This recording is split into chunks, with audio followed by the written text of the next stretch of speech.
Welcome to the Future of Payroll and Workforce Management Insights by HR.com, your go-to resource for insights into payroll and workforce management. From navigating compliance and technology trends to exploring the latest in global payroll solutions, we're here to keep you ahead of the curve. Join us as we dive into the forces reshaping payroll and share practical strategies to optimize your workforce management.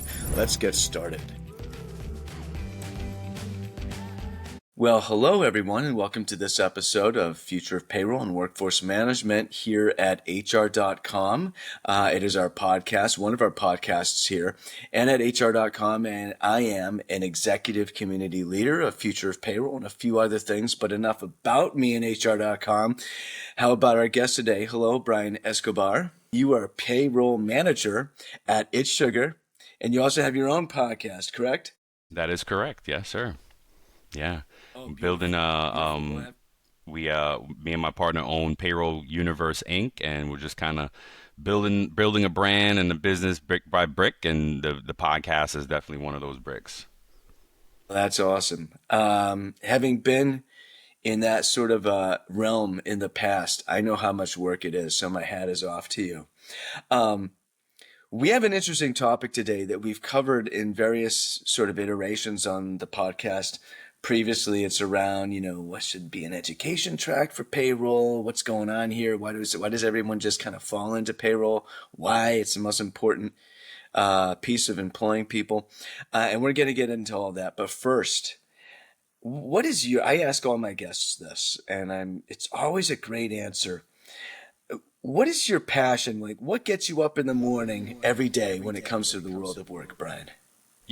It's funny that you asked that because yesterday I just posted something on LinkedIn and I said I just realized that doing payroll, right? Actually processing the payroll is like a performance for me. It's like game time, right? It's like going right. And I love the in between work, but man, I live for processing. It's like I'm on stage, I'm doing my thing, right? And I think a lot of folks, but to answer your question, I think it's helping people.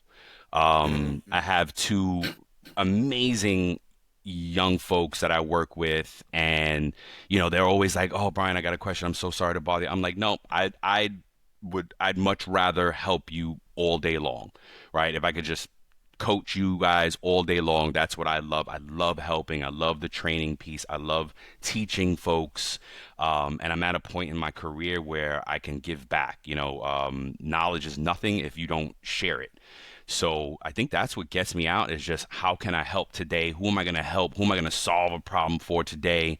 My wife does the saving of the lives. She's a nurse manager, and at It's Sugar, we're not quite saving lives. We're making them happy, and payroll, it's just, you help. We had a guest on the show once that said payroll is life. And I was like, is it though? When he first said it, I was like, what do you mean? And he's like, man, look, man, when I pay folks, they can go out and pay their mortgage, they can go out and get their food. And I was like, I get it. I totally get it. And payroll is life, right? So I love helping folks, and I think that's what gets me going. Yeah. I love the way you put that. That's really important. I I want to go back to what you said about payroll and game time. I mean, it's a challenge getting payroll out the door every payroll period, and that's kind of you kind of need that mindset. So I thought that was cool too. Maybe to get into our topic a little bit, it's what your friend said or your colleague, whoever was it, said. Payroll is life. Um, That's absolutely correct because this is payroll. I mean, this is like the most important piece of employing people, which are, you know, if you're in certain industries, materials are just as important, right? Because you need your materials to make it happen, but you need your people. You can't have your business without your people. And if they're not getting paid, then it's like sayonara.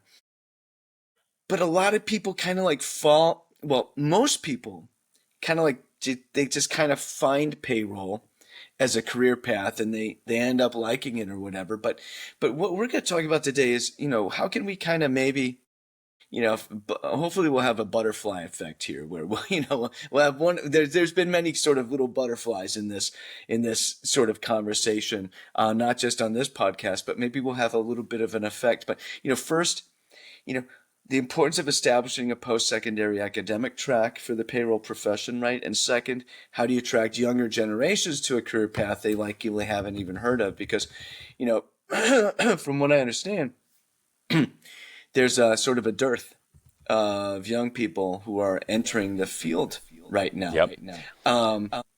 So Yeah. let's talk a little bit. Yeah, well, if you want to speak to that, yeah, go right ahead. Yeah. ADP did a survey a few years ago, and 80% of the payroll folk pros that are in the industry now are over 40. So we're aging out, right? We need the youth to backfill because even though, one of these CEOs of one of these AI companies said that in 5 years, half of the white collar jobs will be replaced by AI. Now, I think it'll take a little longer for payroll because I think that folks will not just put this on auto drive, right? Even if AI does become a big factor for payroll, which I hope it does, I urge payroll folks to embrace it and be the ushers of AI into it.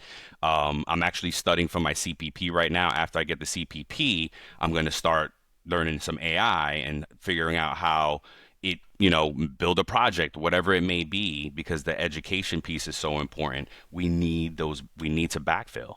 We need to backfill, right? So, to the question is like, how do we get young folks excited? I think that, and I'm gonna start an initiative, and here's the butterfly effect that you said, right? That payroll folks all over the country, all over the world need to go out to college career fairs, go to those career days and talk about payroll, teach people about payroll, urge them that it is a career, there is a path. You can be an entrepreneur, you can be a C-suite leader, like whatever route you want to go in life, you can have it through payroll. Max from Payzar, right? Like he traveled Yeah. the world with payroll, right? I mean, there's so many things, there's so many exciting stories. My partner on the podcast who actually chose payroll in the military. He's one of the few people that chose it, and he did it on a aircraft carrier all over the world. Wow. Right? I mean, these amazing different stories that you can build yourself included, right? Your whole career out of payroll adjacent type of industry, right? That you can do, and folks don't even know it. Folks don't even know. I always joke around when I was new into payroll. My wife, I was like, I had to go to an event or something, and she wanted me to do something else, and I was like, I got to do this for my career. She was like, I didn't know cutting checks was a career, and I was like, we were young, and she was mad, and and I That's a was like, dig. yeah, oh yeah, but now, now every now and then I'll be like, hey babe, good career, right? So but to get to your point, the topic, Brent, like it is important. We need to figure out how we become part of those conversations and introducing to the career fairs, hey, payroll is an opportunity for you. But then to follow that up, it's like, well, where do they go to learn, right? Payroll org definitely has a ton of education stuff out there. Again, I'm in the payroll boot camp right now, preparing for my CPP in the fall, and absolutely that's a way to go. FPC, if you get your FPC out the gate, go start learning things. But there's more to it, right? Because this is Yeah. Yeah.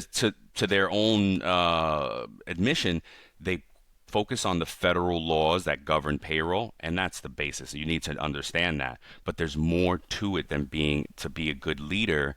In payroll, there's data analytics, there's Excel, there's accounting, there's HR pieces, there's a legal piece, right? I know there's somebody out there that talks about what hat I wear and the different hats you wear when you do payroll.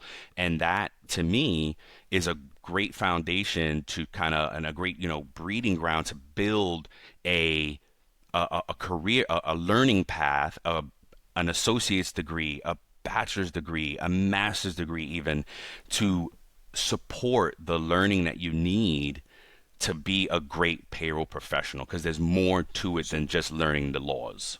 Let me just stop you there for a second because Yeah, you for made me sure. think of Sorry. so many things. And no, Yep. well, that's fine. That's why you're on the Sorry, I get on podcast a because you rant. got I so know. many. Hmm. You brought a lot of ideas there, and I just want to. So one thing is that it's I hadn't thought of this before, really, and but you kind of made me think of this is it's kind of like engineering. Oh, am I going to go into chemical engineering or electrical engineering or mechanical engineering?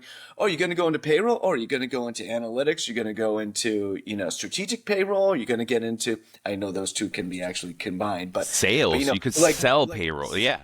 yeah, am I going to get it? Like I'm just going to like go into payroll software sales, like there's all sorts of different tracks. There could be for sort of a formal, academia based sort of education for this and to institutionalize it. I want to go back to what you said about the AI and stuff because it's tough to tell where the uh, where the truth begins and the BS ends when it comes to AI. Hmm. I think there might be less BS than we might want to think. The WEF comes out with a study every year where they say, well, there's going to be all these other jobs that the AI is not going to is going to create all sorts of other jobs and that may well be true, but how do they really know, right? And I think that we are going to be, in the meantime, there's going to be a valley, excuse me, where there will be a decrease in white collar jobs and like desk jobs, people working at a computer at a desk, whether it's from home or someplace, right? So what's interesting about this is, we were actually talking in the green room, you and I, about the trades and how that'll be one of the last things that AI takes over if it ever does, right? Yep. Because you need a robot You need a as robot. agile as a human and can also think just like a human, or if you want to call it thinking. We won't go down that rabbit hole whether AI is actually thinking, so but payroll is kind of interesting thing. Like it is one of those desk job, computer white collar jobs that is professional jobs where AI is not going to be taking over the whole thing anytime soon. And we hear about autonomous payroll and all this kind of stuff, and it's interesting to think about. But there's so many moving parts. I think you're right about that. Organizations are going to want to put people on this as opposed to AI because it's so mission critical. And so, you as the new Generation Z, and also Alpha, as they start to enter college and all this kind of stuff, right? A lot of them they might want to be influencers right now, but I think that will pass. That's just sort of a I think it's sort of already a passing it. yeah, and they're going to realize, hey, this AI is here. What am I going to do? A lot of them will decide, hey, I'm going to go in the trades, and a lot of them be like, hey, trades aren't for me. What can I do at a computer? Maybe it's payroll, right? So super duper. I mean, this is actually. It looks like think about everybody's 80% of people are over 40 years old, and all this kind of stuff. Looks like like catastrophe is looming, but there's a real opportunity here. Um, what do you think like the ideal 2 year or 4 year payroll degree would look like? It would, it can have, look, when you start off with any degree, you need your foundation. You need like some of the liberal arts stuff, right? Because we got to be well rounded. It should have those basics, those English, but it should be very, I love the school that I went to because I didn't want the liberal arts, right? And we're talking 20 years ago, but I didn't want heavy liberal arts. I wanted to get right into business. So I took minimal. I took like maybe, I don't know, two English classes, and there was like one math class that I had to qualify for, and it was business math. So it was great, basic stuff. Because in high school, I barely got out of pre-algebra. So it wasn't like math is not my shtick. If it wasn't for Excel, I would die. So, you know, it needs to be those building blocks, right? The accounting piece, the HR piece to kind of start working on those soft skills. It needs to have the Excel and systems. I was just talking about this with Walt. I said it would be so great if all of the major vendors, every vendor for that matter, would give an environment for folks to learn, because it's a catch 22. It's like, well, how do I learn ADP if I never worked on ADP, and I got to get a job to learn ADP before I can learn it? Like, it's a bit of catch 22 there. So why Yeah. not open an environment to colleges and let them train on it? Yes, we could probably build something on our own, and sure, if you have the depth and the money to do it, great. But why not get the vendors to open those environments? So that could be one. And I thought about you with your heavy HCM background, right? When we talked last about it, I said, well, man, well, Brent would be a great freaking advocate for this, because maybe you and Pete Tiliakos could kind of get these folks to do the thing. And Yeah. so that should be a part of it. Systems, right? The Hmm. data, the AI, right? Usher in that AI as it, so learn the prompting, learn the AI. And so the 2-year degree would be very easy, because then you would also need to work in the laws that govern payroll, FLSA, DOL, wage and hour. But then on the state levels too, understanding that each state has a different dynamic, each locale has a different dynamic. Oh gosh, do you want to go global? That's a whole nother track, right? Yeah. Maybe you don't want, you know what I mean? I mean, Yeah. it's really unlimited as far as how you build this. Where does the global piece go? Does that go in the bachelor's degree, or does it? I think it has room that you can start it in an associate's degree. Is it micro learning even, right? Because Right. even colleges are Mm. suffering with enrollment. So do you package it differently, where it's like 6-month cohort type of things, or, and then you build up to these certifications that get you to the degree. Either way, there needs to be an organized, formalized, packaged learning for the payroll pro that You, gets them ready. you know what's interesting about that is that's part of selling it, right? Because there's this mystery. I had a guest on the podcast a while back who talked about the mystery of payroll, right? And the organizational leadership, there's the joke is, don't you guys just press a button at the end of the Yep. pay Yep. period and just like, Mm-hmm. and you're like, dude, no, right? But Yep. what's funny is that, well, not funny, haha, but amusing or Yes. intriguing to think Interesting. about Yep. is that there is this mystery to payroll. And if somebody just out there can just, I say somebody, it's got to be us. It's going to be, Us. Yeah. I use the royal us, right? Not Yep. necessarily you. It could be you and me and a few others, but it's going to be some us who's going to step up and do this. But once you actually put together like a hypothetical or a plausible academic track or a degree program in payroll with different tracks. And you have the fundamentals of payroll. You spell it all out, you put it out there, and you say, this is what payroll is. Then all of a sudden, that kind of sells itself in a way, right? Because people say, oh, wow, I didn't realize there's all this stuff to payroll. That's really interesting because I could see you talking about some of the fundamentals of payroll, really, is what you were talking about. You're talking about the technology, you're talking about the compliance, the regulatory framework. There's the first payroll regulations 101 would be FLSA, like some I foundational mean, you stuff, could and then spend a whole semester on that, and yeah, and then you know what I mean. 201. Yeah, Yep. 231 would be Yep. going state, and then and Exactly. state drone down in the states and all this kind of stuff. It just goes on and on and on. So that's the other thing that you've mentioned that's really, I just want to reiterate it here for the audience is that it's a great idea. It's the vendors, getting the vendors involved because they have they have a lot of weight to throw around. Some of these vendors, who are some of the, what are like some like the big five, vendors that have a huge chunk of the market. Well, it's obviously ADP. There's Dayforce. There's Paychecks. There's UKG, and I'm sure UKG. I'm Yep. missing one off the top of Workday. my head. Yeah, Workday. I mean, there could be, and you could decide, as a student, which system do I want to learn? Like, do I want to do a deep dive? There could be like you just learn a little bit about every system, and then the next class could Exactly. be. Yeah. So there's all sorts. It's really cool to think about what a payroll curriculum would be like. Oh yeah. Oh yeah. But I've ever since we started the show, I always think about it. I'm always thinking about, and I do have a list of classes at one point, and it just got endless. It was just like, all right, where do we stop? You know what I mean? And now AI is a part of it, so AI has to be it. I do think that AI will eliminate big teams in payroll. right? I think the juniors will suffer, because there some big teams. There's just like a time and attendance clerk, and there's like maybe a garnishment person.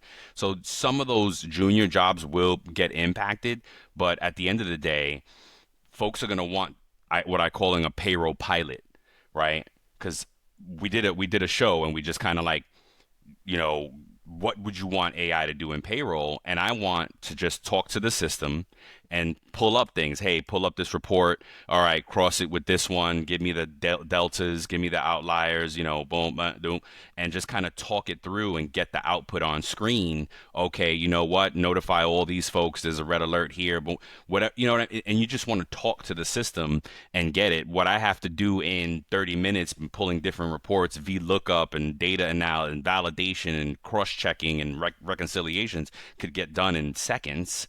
And that is where I believe it'll go, because I haven't seen a system, and I look at demos all the time, really making any impact with payroll in AI.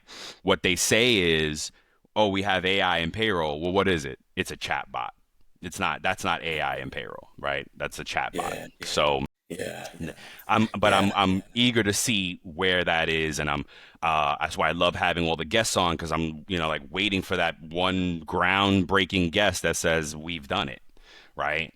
And then we can see what it's doing.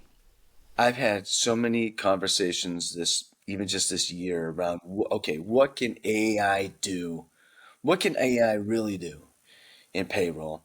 What is AI actually ill-suited to payroll? Nobody's talking about it. And we can go down those rabbit holes. In fact, we should have another episode where we talk about AI and payroll, what's possible. Well, But when you come on our show, let's do it. yeah, let's do Yeah, that. I mean, I'd love to yeah. talk about LLMs, right? Large language models. I mean, there's a real sort of, there's upside there where you can actually help your employees understand their pay Yep. better. Oh yeah. And That's what we're trying to do with this show. It's about your paycheck. We're trying to yeah, teach and empower the employee. There's so many employees that we come across that are like scared to reach out about their paycheck. yeah. Don't know what all the codes mean and things on their paycheck. Like, no way. So that's what that show is. Oh, so we do two shows now. The Mm. Payroll Pro, it's about payroll and it's about your paycheck. So yeah, yeah, exactly right. There's so much opportunity there to some kind of low hanging fruit with AI to help understand our paycheck, to help do well. And there are a few companies out there like that are doing, celery.com, and I don't know if it's AI, but it might be more machine learning that's helping on the reconciliation end. They go through the data and they give you outliers that you probably wouldn't have caught, and maybe it's nothing, maybe it's something. So there are companies doing little things here and there, but I don't know if it's AI really. It might be just more machine learning. But there's exciting things happening, man. It's tough to tell sometimes between the ML and AI. Yeah, and we should definitely go down that rabbit hole. Yeah, heck yeah.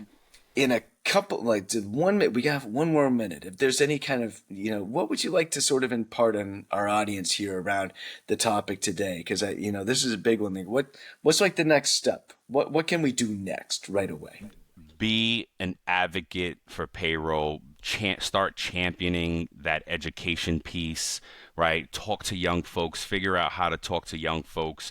And I just want to put like a framework together for folks to, call a local college. A matter of fact, Payroll.org for National Payroll Week, they encourage like going out to schools and talk, and they give you like topics to talk about, but you got to do the legwork on your own. You got to call the schools on your own and try to make the connections, but they do give you the information to talk about, right? So go do that, right? If you need help, reach out. Like, there are nothing but payroll folks on LinkedIn willing to share information. There's a ton of data. The Ian Giles of the world, just Ian's page alone, I mean, a million things that you can just take one of his posts and you can talk about in that for about an hour about payroll. I just urge folks to be a voice for payroll.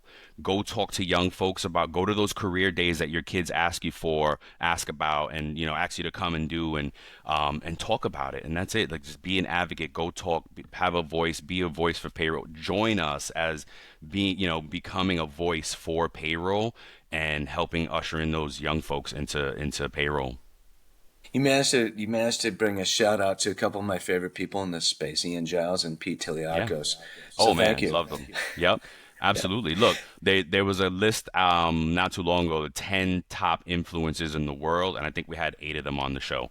So, you Wow. know, yeah, it's about payroll, man. It's home to the greatest payroll folks on the planet. Brent, we'd love to, have you on soon so you can join us in that great company, man. These guys are doing it, man. I love being part of the space and just part of this movement in the last few years that has really been taking off for payroll.